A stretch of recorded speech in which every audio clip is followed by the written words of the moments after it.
Hello everyone, my name is Ashish and welcome you all on my platform. And this is the first lecture on YouTube. And today I'm going to discuss some previous year questions. So आप लोगों के लिए कब से wait कर रहा था कि एक वीडियो शूट करके जो है वो यूट्यूब पे डाला जाए, बट टाइम नहीं मिल पा रहा था। बट आज जो कि टाइम मिला है तो सोचा कि आप लोगों के लिए कुछ किया जाए। तो आप सब लोग अच्छे होंगे, उम्मीद कर रहा हूँ, और आप लोग अच्छा कर रहे होंगे। और जैसा कि आप लोग जानते ही हैं कि एसएससी CGL 2026 का जो नोटिफिकेशन है वो भी आ चुका है। तो आप देरी बिल्कुल ना करें और जल्दी से जल्दी अपना फॉर्म भी अप्लाई कर दें और जुड़ जाएं मेरे साथ में इंग्लिश पढ़ने के लिए। सो आज हम आपके सामने यहाँ पे फिर से एक बार बता देते हैं थोड़ा सा कि ये हमारी पहली क्लास है। और उससे पहले मैं थोड़ा सा I am not feeling well, that's why मैंने लेक्चर को शूट नहीं कर पाया है। और once again I am here in front of you. तो अब हम लोग अच्छे से पढ़ेंगे और आई होप मैं ऑडिबल हूँगा, ठीक है। सो आज थोड़ा सा हैप्पी भी हूँ कि आप लोगों से बात करने का मौका भी मिलेगा और जल्दी ही हम लोग लाइव आएंगे और हम लोग बात करेंगे आपकी प्रॉब्लम्स जो भी होंगी सब्जेक्ट से संबंधित, लाइक एसएससी में क्या आता है, इंग्लिश में, बैंकिंग में क्या आता है। मैं काफ़ी दिनों से वेट कर रहा था कि जल्दी से जल्दी कोई ना कोई लेक्चर शूट करूं सो दैट वो चीज़ें आप तक पहुंच पाएँ, ठीक है। और मैं थोड़ा सा बीमार हो गया था, मैं थोड़ा सा अच्छे से रिकवर नहीं हो पा रहा था। तो अभी मैं रिकवर हो गया हूँ और अब आपके सामने हूँ और अब कोई दिक्कत नहीं होगी, आई होप। बट ठीक है, अब हम लोग पढ़ते हैं, ठीक है। बातें सारी हो गई हैं, आप सब लोग अच्छे होंगे, उम्मीद करता हूँ। तो चलिए, आज हम लोग सबसे पहले बात करेंगे, ये this is the introduction class और आप सभी लोग मेरे बारे में जानते हैं। और आइए इंग्लिश का जो सिलेबस है उसके बारे में सबसे पहले हम लोग बात कर लेते हैं। तो जैसा कि आप सभी लोग जानते हैं एसएससी में क्या क्या आता है, इंग्लिश में, बैंकिंग में इंग्लिश में क्या क्या आता है। और मैंने कई बार आप लोगों को बताया हुआ है कि एसएससी में क्या क्या आता है, बैंकिंग में क्या क्या आता है।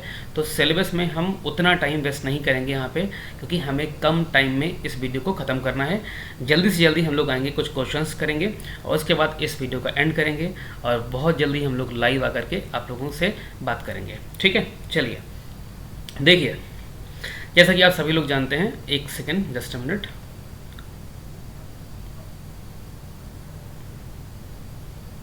देखिए, जैसा कि हम लोग जानते हैं कि अगर हम लोग बात करेंगे सिलेबस की, तो आपके सिलेबस में देखो सबसे ज़्यादा जो मोस्ट इम्पॉर्टेंट पार्ट रहता है वो रहता है रीडिंग कॉम्प्रिहेंशन का, ठीक है। रीडिंग कॉम्प्रिहेंशन का, my writing is not good, so कृपया ध्यान रखें। मैं ट्राई करूँगा कि अच्छा लिखने का, बट अभी आप लोग समझें। तो सबसे पहले जो रीडिंग कॉम्प्रिहेंशन है उसको आप लोगों को स्ट्रॉन्ग करना है। रीडिंग कॉम्प्रिहेंशन आपके एग्ज़ाम में, हर एक एग्ज़ाम में रहता है, ठीक है। इसके अलावा हम लोग बात करेंगे एरर बेस्ड क्वेश्चंस की, एरर बेस्ड क्वेश्चंस, ओके। जो एरर बेस्ड क्वेश्चंस होते हैं ये भी आपके एग्ज़ाम में खूब आते हैं, ठीक है।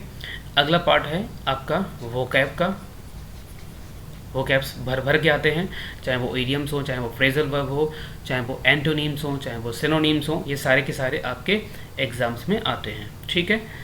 अगला है हमारे पास cloze test, cloze test, okay. Next हमारे पास है fill in the blank, fill in the blank, okay. अगला है हमारे सामने PQRS, PQRS यानी कि इसको हम लोग क्या बोलते हैं भाई, पैराजम्बल्ट, पैराजम्बल्ट भी इनको हम कहते हैं, ठीक है। तो आप चाहें PQRS कहें और चाहें यू कैन से पैराजम्बल्ट, ठीक है। बैंकिंग के एग्ज़ाम में कभी कभी फ्रेज रिप्लेसमेंट के भी क्वेश्चंस आ जाते हैं, वर्ड स्वैप के भी क्वेश्चंस आते हैं, तो उनको भी हम लोग आगे डिस्कस करेंगे। तो जो जनरली जो आपका सिलेबस रहता है वो यही रहता है, ठीक है। रीडिंग कॉम्प्रिहेंशन हर एग्ज़ाम में आता है, वेरी वेरी इंपॉर्टेंट।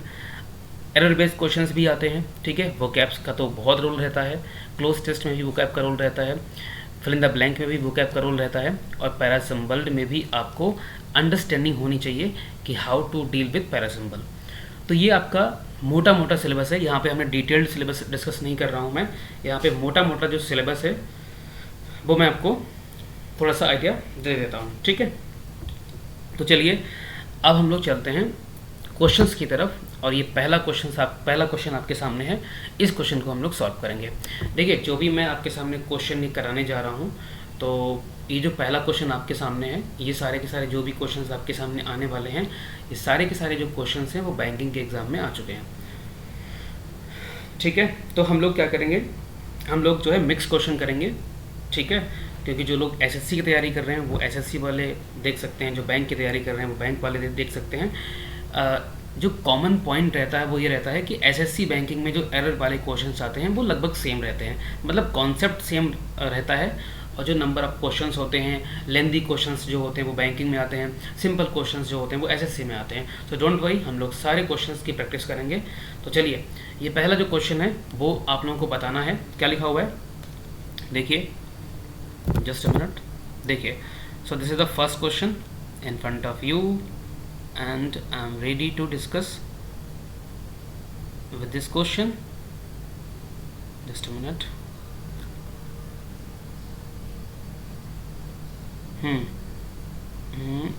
देखिए, चलिए, जो पहला क्वेश्चन हमारे पास है वो है आपका डिस्पाइट।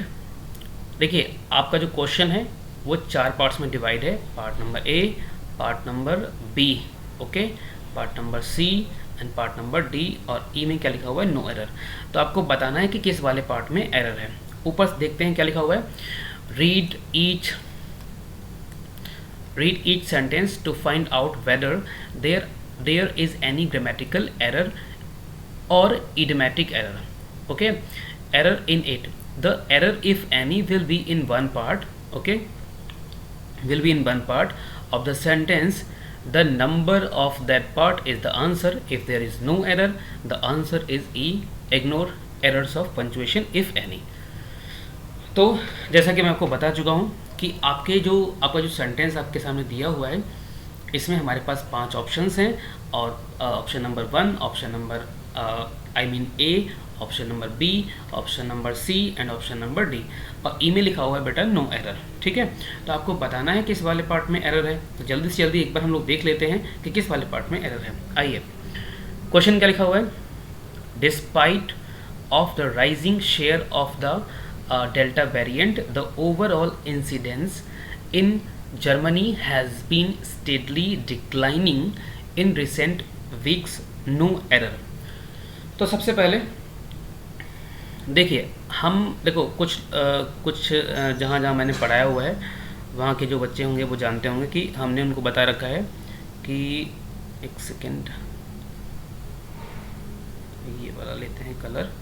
देखिए, हमने बता रखा है कि हमारे पास एक वर्ड होता है जिसको हम कहते हैं, भाई इधर आ जाइए थोड़ा सा, DESPITE, ये वर्ड हमारे पास है डिस्पाइट, ठीक है। अगर हम इस डिस्पाइट वर्ड के बारे में बात करेंगे तो इसके साथ में कभी भी ऑफ नहीं आता है, ये आपको ध्यान रखना है। डिस्पाइट एक ऐसा वर्ड होता है जो अपने साथ में कभी भी ऑफ लेके नहीं आता है। लेकिन अगर हम लोग बात करेंगे इन स्पाइट ऑफ की, एक सेकेंड,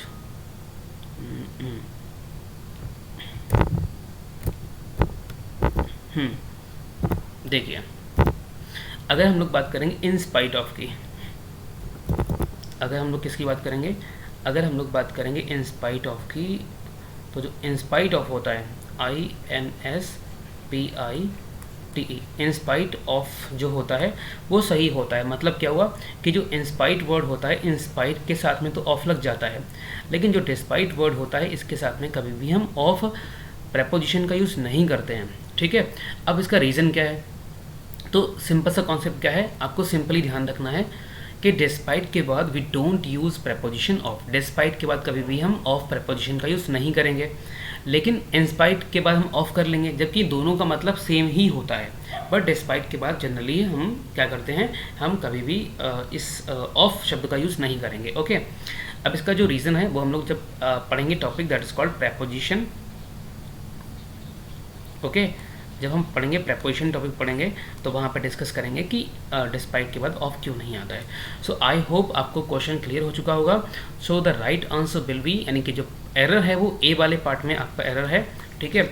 और जो क्वेश्चन है आपका वो है despite the rising share of the Delta variant the overall incidence in Germany has been steadily declining in recent weeks. तो इस तरह से आपका जो क्वेश्चन है वो कब बन जाएगा, ठीक है। सो आई होप आपको क्वेश्चन क्लियर हो चुका होगा और हम लोग चलते हैं क्वेश्चन नंबर अगले की तरफ, ठीक है। देखिए क्वेश्चन नंबर 2 क्या कह रहा है भाई, थोड़ा सा पानी पी लेता हूँ फिर पढ़ाता हूँ आपको, ठीक है।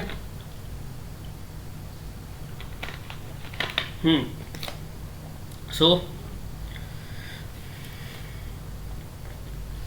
क्वेश्चन नंबर 2 आपका है the recently discovery of hundreds of Graves in Canada has put the spotlight back on its dark past when indigenous people faced systematic discrimination and violence. No error. तो अगेन आपको बताना है कि इस वाले part में एरर है, तो जल्दी से इस क्वेश्चन को एक बार हम लोग डिस्कस कर लेते हैं कि इस क्वेश्चन में एरर क्या है। ओके देखिए भाई एरर क्या है एक बार देख लेते हैं, ठीक है। देखिए हमारे पास एक वर्ड है द रिसेंटली डिस्कवरी, तो सबसे पहले हम इस वर्ड को देखते हैं। यहाँ पे लिखा हुआ डिस्कवरी जिसका मतलब होता है खोज, ठीक है। तो डिस्कवरी वर्ड क्या है, तो आप कहेंगे सर डिस्कवरी वर्ड जो है हमारा वो है आपका नाउन। ओके सो डिस्कवरी जो वर्ड है वो क्या है, नाउन है। और नाउन से पहले भाई क्या आता है, ये मैं बहुत बार आपको बता चुका हूँ कि नाउन से पहले सर आता है एडजेक्टिव। तो एक बार देख लेते हैं, अगर हम बात करते हैं एडजेक्टिव की, ADJECTIVE, एडजेक्टिव जो होते हैं वो जनरली कहाँ पे आते हैं, तो आप कहेंगे नाउन से पहले आते हैं।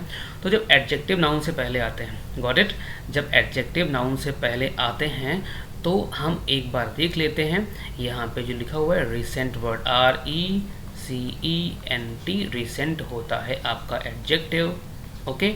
और जो रिसेंटली होता है RECENTLY, जो रिसेंटली वर्ड होता है ये आपका होता है एडवर्ब। तो हमें यहाँ पे जो नीड है वो है एडजेक्टिव की, जैसा कि मैं आपको बता चुका हूँ कि नाउन से तो पहले आता है सर एडजेक्टिव। तो चलिए हम देखते हैं क्वेश्चन को एक बार फिर से।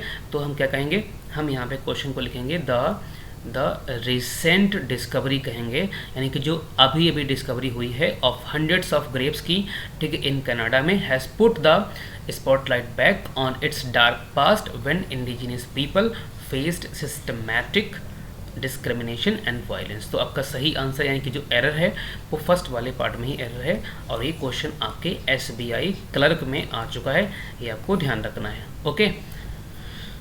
तो चलिए आई होप इस क्वेश्चन का आंसर आपको क्लियर हो चुका होगा, और हम अब चलते हैं अगले क्वेश्चन की तरफ। ये आ गया आपका अगला क्वेश्चन, देखिए तो पढ़िए इस क्वेश्चन को, क्या लिखा हुआ है, आई वुड हैव गॉटन, देखिए क्या लिखा हुआ है भाई, एक सेकंड भाई, अभी क्या है ना मैं हैबिचुअल नहीं हुआ हूँ, बट जल्दी से हैबिचुअल हो जाऊँगा, ओके। हाँ so I would have gotten a perfect score, क्या लिखा हुआ है, ACCEPT, ये जो लिखा हुआ है आपका, ठीक है, ये यहाँ पे गलत है। और इसको हम, इसका मतलब क्या होता है, ACCEPT, इसका मतलब होता है भाई स्वीकार करना, ठीक है। और क्वेश्चन में क्या लिखा हुआ है कि आई would have gotten a perfect score, यानी कि मैं एक अच्छा खासा स्कोर मैंने पा लिया था, ठीक है, उसने जो है ना एक अच्छा खासा स्कोर पा लिया था, ठीक है। आई मेड सिंपल मिस्टेक्स, यानी कि उसने कुछ गलतियाँ की होंगी, कुछ गलतियाँ की थी, ठीक है, उसने अच्छा खासा स्कोर पा लिया था। तो यहाँ पे स्वीकार करने की आवश्यकता नहीं है, यहाँ पे ये जो वर्ड है वो गलत है, यहाँ पे हमें EXCEPT लगाना पड़ेगा, एक्सेप्ट लगाना पड़ेगा, यानी कि कुछ गलती मतलब एक तरीके से कह सकते हो I would have gotten a perfect score except I made simple mistake, यानी कि सिंपल मिस्टेक उसने की होंगी, फिर भी उसने क्या किया, अच्छा खासा स्कोर जो है वो पा लिया था, ठीक है। तो EXCEPT यहाँ पे जो वर्ड है आपका EXCEPT, this is called your preposition, okay, ठीक है। यानी सिंपल गलतियाँ की होंगी, उसके बावजूद भी उसने अच्छा खासा स्कोर पा लिया था, राइट। चलिए अब हम चलते हैं अगले क्वेश्चन की तरफ, ठीक है। देखिए अगर कोई डाउट है तो आप लोग डेफिनेटली कमेंट कर सकते हैं, पूछ सकते हैं, और फिर भी अगर आपका कोई डाउट रह जाता है तो हम लोग जो है गूगल मीट पे मीटिंग कर लेंगे, और वहाँ पे आपके जो डाउट्स होंगे वो हम क्लियर कर देंगे, ठीक है। ये एक ऐसी क्लास है, मैं एक बार चेक कर रहा हूँ कि क्योंकि मेरी अभी जो राइटिंग हैबिट है वो भी अच्छे से डेवलप नहीं हुई है, ये पेन टैब वाली, ठीक है, but I am trying my best. Okay, चलिए क्वेश्चन नंबर 4 हमारे पास है। Just a minute. Question number 4 हमारे पास है, देखिए क्या लिखा हुआ है। He lifted the nest gently and put it in a safety place in the forks of the tree. तो यहाँ पे देखिए प्लेस वर्ड क्या है, पहले ये देखिए। जो प्लेस वर्ड है ये क्या है आपका, ये नाउन है, ठीक है। जो प्लेस वर्ड है ये आपका नाउन है, और नाउन से पहले क्या आता है, तो मैं आपको बता चुका हूँ कि नाउन से पहले आता है आपका एडजेक्टिव। तो जब नाउन से पहले आपका एडजेक्टिव आता है तो यहाँ पे क्या लिखा हुआ है, सेफ्टी प्लेस। तो यहाँ पे हमें सेफ्टी प्लेस का मतलब, सेफ्टी प्लेस से मतलब नहीं है, हम यहाँ पे कहेंगे सेफ प्लेस, सेफ प्लेस, ठीक है। प्लेस आपका हो जाएगा नाउन, और नाउन से पहले क्या आता है, एडजेक्टिव आता है। तो सेफ आपका होता है एडजेक्टिव, और हम यहाँ पे सेफ शब्द का यूज़ करेंगे, जो कि आपका सी वाला जो पार्ट है, यानी कि A part, B part, C part, जो सी वाला पार्ट है उसमें एरर है, ये आपको ध्यान रखना है। चलिए अगले क्वेश्चन की तरफ चलते हैं। क्वेश्चन नंबर आपका नेक्स्ट है, देखिए क्वेश्चन नंबर आपका नेक्स्ट है। इसमें हम एक काम करेंगे, थोड़ा सा पेन का कलर ये करते हैं, देखते हैं। देखिए क्या लिखा हुआ है, समटाइम्स, ठीक है, very terrible accidents happens and many people are burned and injured. अब देखिए कि यहाँ पे क्या लिखा हुआ भाई, पीपल शब्द क्या है आपका, तो आप कहेंगे पीपल शब्द तो नाउन है सर, नाउन से पहले क्या आता है, एडजेक्टिव आता है, तो मैनी यहाँ पे आपका हो जाएगा एडजेक्टिव ऑफ नंबर, ठीक है। तो मैनी पीपल के अकॉर्डिंग यहाँ पे जो आर लगा हुआ है वो सूटेबल है, बिकॉज पीपल जो वर्ड होता है वो होता है प्लूरल, एंड हेयर हमने यहाँ पे यूज़ जो वर्ब की है वो है प्लूरल। ओके, अब देखिए यहाँ पे क्या लिखा हुआ है, एक्सीडेंट्स, और यहाँ पे एक जो एक्सीडेंट वर्ड है ना, एक्सीडेंट्स, वो प्लूरल है, ठीक है। तो जब आपका सब्जेक्ट होता है प्लूरल तो वर्ब भी होती है प्लूरल, तो यहाँ पे हम क्या करेंगे, यहाँ पे हम एस नहीं लगाएंगे और सिंपली हम कहेंगे हैपन। देखिए ये आपको ध्यान रखना है, ये सिंपल प्रेजेंट वाला जो कॉन्सेप्ट है वो यहाँ पे अप्लाई हुआ है। जैसे कि हम जानते हैं कि अगर आपके सामने सिंगुलर सब्जेक्ट होता है तो हम वर्ब की फर्स्ट फॉर्म में क्या लगाते हैं, एस या ईएस लगा देते हैं, और अगर हमारे पास प्लूरल सब्जेक्ट होता है ना तो हम सिर्फ V1 लगाते हैं। तो यहाँ पे जो लिखा हुआ है एक्सीडेंट्स, ठीक है, ये शब्द कैसा है, ये जो वर्ड है ये कैसा है, आप कहेंगे ये शब्द तो प्लूरल है, ठीक है। तो यहाँ पे हम सिर्फ V1 का यूज़ करेंगे, और यहाँ पे हमें एस या ईएस लगाने की आवश्यकता बिल्कुल नहीं है। तो चलिए आई होप आपको क्वेश्चन समझ में आ रहा होगा, ठीक है। मैं समझ रहा हूँ कि आप लोग बोर हो रहे होंगे, ठीक है, and we will try something new and best, okay, don't worry. चलिए क्वेश्चन नंबर 6 आपका है, क्या लिखा हुआ है, द हॉस्पिटल, अरे भाई एक सेकेंड,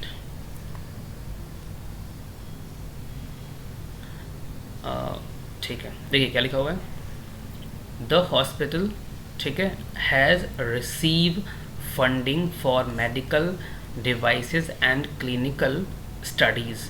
सो यानी कि जो हॉस्पिटल है वो हैज़ रिसीव नहीं होगा, यहाँ पर डी लग जाएगा, रिसीव हो जाएगा। यानी कि जो हॉस्पिटल है वो फंडिंग को रिसीव कर चुका है फॉर मेडिकल के लिए, मेडिकल डिवाइसेस के लिए, एंड क्लिनिकल स्टडीज़ के लिए। अब यहाँ पे देखिए जो एरर था वो ए वाले पार्ट में था, बहुत आसान था, ठीक है। तो जहाँ पे हैज़ लगता है बेटा, और जहाँ पे बेटा हैव लगता है, और उसके बाद में लगता है B3। तो जहाँ पे हैज़ और हैव के साथ में B3 आता है ना, ठीक है, तो यहाँ पे हम किस टाइप के एक्शन के बारे में बात कर रहे होते हैं। So here we are talking about recently, RECENTLY, recently completed action के बारे में हम लोग बात कर रहे होते हैं, ये आपको ध्यान रखना है, ओके। तो ठीक है आगे चलें भाई, देखिए देखिए अगला क्वेश्चन क्या है भाई, क्या लिखा हुआ है, देखिए क्वेश्चन क्या है आपका, पेन चुन लेते हैं पहले क्योंकि इसमें बहुत प्रॉब्लम होती है मेरे को भाई। अभी पॉइंटर, पहले हम एक काम करते हैं, कलर चेंज करते हैं, ये ठीक है। हाँ अब देखिए क्या लिखा, आर्यभट्टा, ठीक है, ओ माय गॉड, क्या लिखा हुआ, आर्यभट्टा, ठीक है, नोटेड दैट द ल्यूमिनोसिटी। अब जो ये वर्ड लिखा हुआ है ल्यूमिनोसिटी, इसका मतलब क्या होता है, एक टाइप की एनर्जी होती है, ये ध्यान रखना है आपको, एक टाइप की एनर्जी होती है। और ये किस टाइप का नाउन होता है, तो आप कहेंगे ये अनकाउंटेबल नाउन होता है। इन हिंदी वी कैन से भाववाचक संज्ञा, ठीक है, ये अनकाउंटेबल नाउन होता है। और जितने भी अनकाउंटेबल नाउन होते हैं इनके साथ में हम लगाते हैं सिंगुलर हेल्पिंग वर्ब। और एक बार नहीं बहुत बार बताया हुआ है मैंने आपको क्लासेस में कि जितने भी अनकाउंटेबल नाउन होते हैं उनके साथ में वर्ब हमेशा आती है भाई सिंगुलर। तो ये जो सब्जेक्ट आपका है वो सिंगुलर है, इसीलिए हमें इसके अकॉर्डिंग चलना पड़ेगा। और आगे सब कुछ जो भी लिखा हुआ वो सब ठीक है, बट यहाँ पे हमें आर नहीं, यहाँ पे हमें करना पड़ेगा भाई एस। देखिए द सही आंसर जो बन जाएगा क्या लिखा हुआ है, Aryabhatta noted that the luminosity of the moon and other planets is due to reflected sunlight, ठीक है। तो यहाँ पे जो एरर था वो आपका था सी फॉर, मतलब सी वाले पार्ट में जो आपका एरर था, ठीक है। और वहाँ पे क्या हो जाएगा, वहाँ पे बेटा इज़ हो जाएगा आर के स्थान पे, क्योंकि जो ल्यूमिनोसिटी वर्ड है ये कैसा नाउन है, अनकाउंटेबल नाउन है। और अनकाउंटेबल नाउन के साथ में वर्ब हमेशा कैसी आती है, तो आप कहेंगे सिंगुलर वर्ब का यूज़ किया जाता है, ठीक है। देखिए अगला क्वेश्चन आपके सामने है, क्वेश्चन नंबर आपका है rainbows can been observed, just a minute, एक सेकेंड, मैं भूल जाता हूँ ना।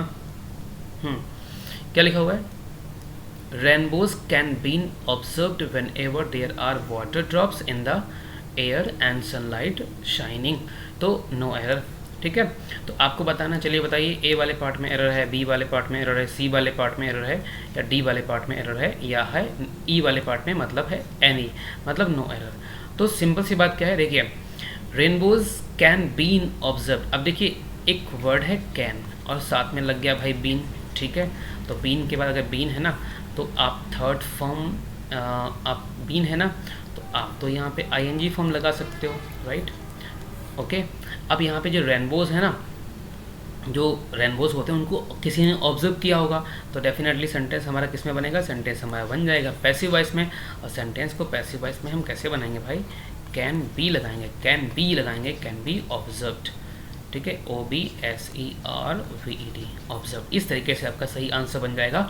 तो जो एरर है, जो हम एरर मार्क करेंगे वो ए वाले पार्ट में एरर को मार्क कर देंगे। वहाँ पे हम क्या बोलेंगे, rainbows can be observed whenever there are water drops in the air and sunlight shining, okay.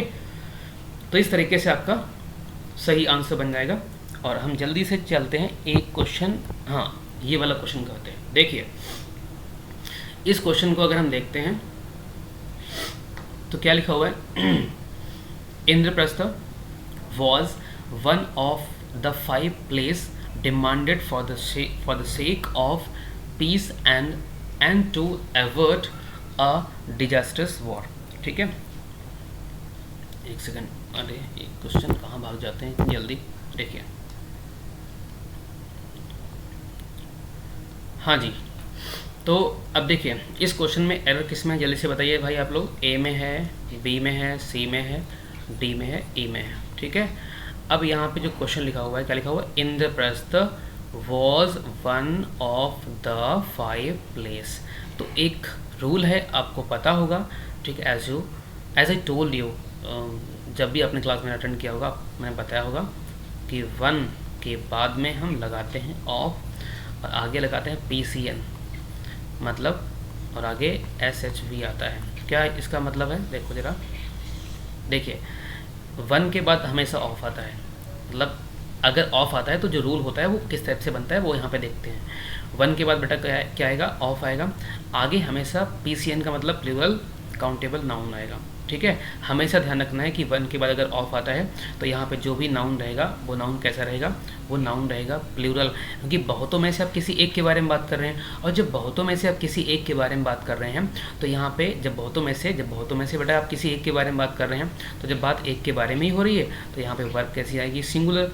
तो अभी आप इतना मानिए कि यहाँ पे जो लिखा हुआ है बेटा वन ऑफ द 5 प्लेस, यानी कि जो इंद्रप्रस्थ है वो 5 प्लेस में से एक ऐसा प्लेस है जो बहुत ज़्यादा किस में है, डिमांडेड में है, ठीक है। समझ गया ना। तो यहाँ पे प्लेस वर्ड नहीं आएगा, यहाँ पे वर्ड आएगा प्लेसेस, यानी कि जो एरर है वो आपका बी वाले पार्ट में हो जाएगा एरर। तो हम क्या कहेंगे बेटा, एक ए बी, हाँ ए है बी है, ठीक है, बी वाले पार्ट में एरर है, तो वहाँ पे हम क्या कहेंगे, वन ऑफ द प्लेसेस कहेंगे। ठीक है, चलिए एक क्वेश्चन और कर लेते हैं बस। देखिए, हाँ जी, देखिए क्वेश्चन नंबर 10, अरे भाई एक सेकेंड, हाँ क्वेश्चन नंबर 10 देखिए ज़रा एक बार, इसको जल्दी से ख़त्म कर लेते हैं, नहीं तो फिर हो नहीं पाएगा। लाइट भी चली गई है, एक सेकेंड। हाँ देखिए क्या लिखा हुआ है, due to climate change deserts are expanding while heat waves becoming more common.